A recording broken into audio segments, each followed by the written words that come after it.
And so a number of years ago, we were interested in what happens if you stress animals in early life. And building on models by the work of Michael Meany and Paul Plotsky and many others, it had been shown that these animals can have aspects of depression-like behavior when they grow up. If you separate them, in our model, we separate them from postnatal day 2 to 12. And indeed, we found changes in behavior, but also changes in abdominal pain. So visceral pain is a clear readout of brain-gut signaling. Endocrine response is a pro-inflammatory response. As I said, some behavioral changes as well as local changes in the gut. And almost as an aside, at that time, we looked at, well, would it affect the composition of bacteria within the gut? Largely because people like Julian Marchese and others around us were starting to investigate the microbiome. And so what we found was, just as a look-see experiment, that the composition of bacteria in the gut was, the diversity of it was greatly reduced if you had been stressed early in life. And this kind of set us on a journey that we've been on over the last few years, trying to understand the causal versus descriptive aspects of this, whether is this an epiphenomenon or not. But it was something very perplexing to us, that there was a signature of an early life trauma that persisted all the way into adulthood and could be detected in the composition of bacteria in your gut.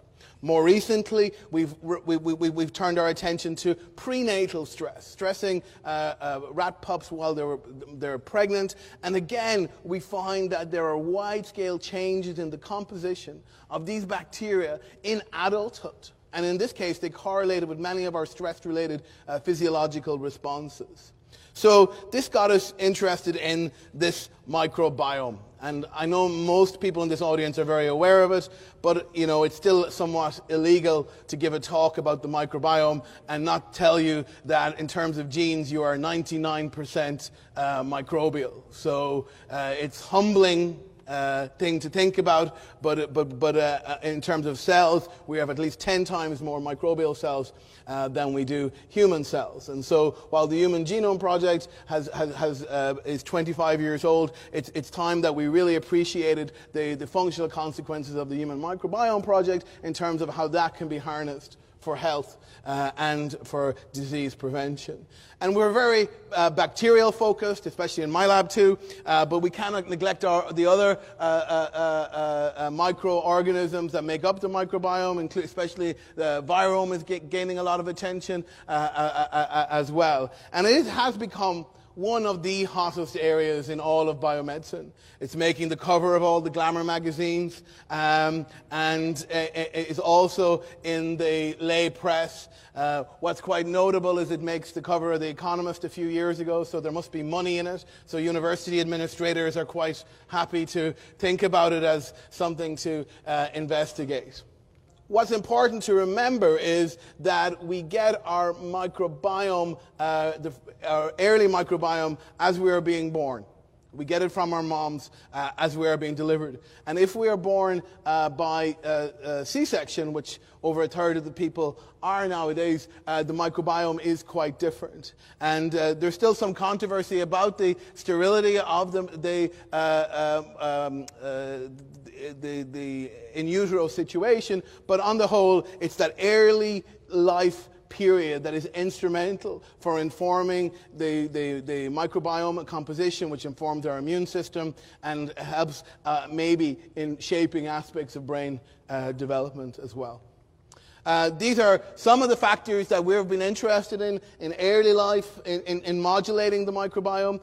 I mentioned mode of delivery already. Host genetics, there's some really great work now emerging with large-scale twin studies, really reversing previous ideas that the microbiome is indeed now having a strong genetic influence, with about 45% of composition made up of host genetics. Gestational age will affect preterms have a very different microbiome than normal term delivery. The mode of nutritional provision, whether breastfed or diet or formula, is a big factor. I told you already about maternal stress. Also, maternal infection will impact the microbiome. There's a lot of really interesting work coming from ideas put forward by Graham Rook and colleagues about where you live, and whether you live in a green environment versus a big city environment will impact your microbiome. Exposure to antibiotics, of course, especially early in life, and hospitalization, all will affect this microbiome early in life and have differentiating effects depending on where they are.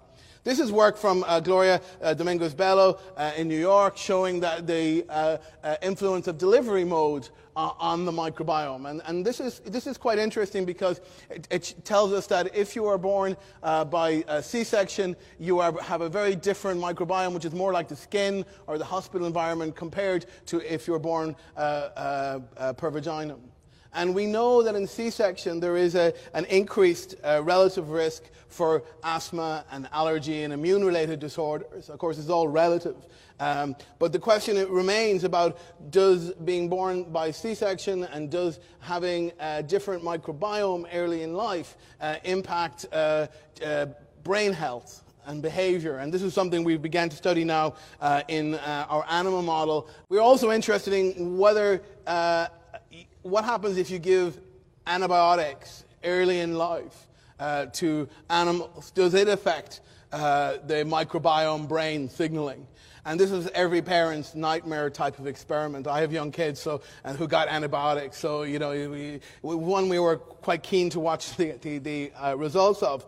And we were able to disrupt the microbiome, but by 8 weeks of age, these animals had normal, recovered their microbiome, and so then we started testing them in a variety of behavioral and physiological responses. And the good news was there was no change in anxiety or cognitive performance or immune system, and we weren't finding much in terms of changes. However, when we looked at how these animals responded to a colorectal distension, which is a model of visceral pain or abdominal pain, we found that there was a persistent hypersensitivity.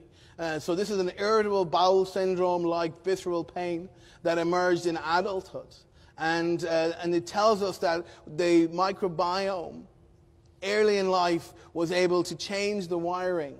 A disruption of the microbiome could change the wiring of spinal pathways underlying gut-brain signaling. And if we had looked at the microbiome of these animals at this time point, it would not be different. And we would have said there's no relationship between this functional readout and the microbiome. But because we know that we've disrupted it early in life and that leads to persistent changes, this is an important point when we're looking at human cross-sectional studies, that timing means everything. And again, this may have some also implications for infantile colic, where abdominal pain is a key symptom of colic, and perhaps disruption of the microbiome there. And we know, for example, there are some very interesting studies with using probiotics to treat colic. And so this would support this kind of idea. Moreover, if you look at Martin Blaser's thesis, which is very elegantly put forward in his mass marketing book, Missing Microbes, but also very well supported by his paper in Cell last year, that early life exposure to antibiotics, in this case at a very subclinical level, often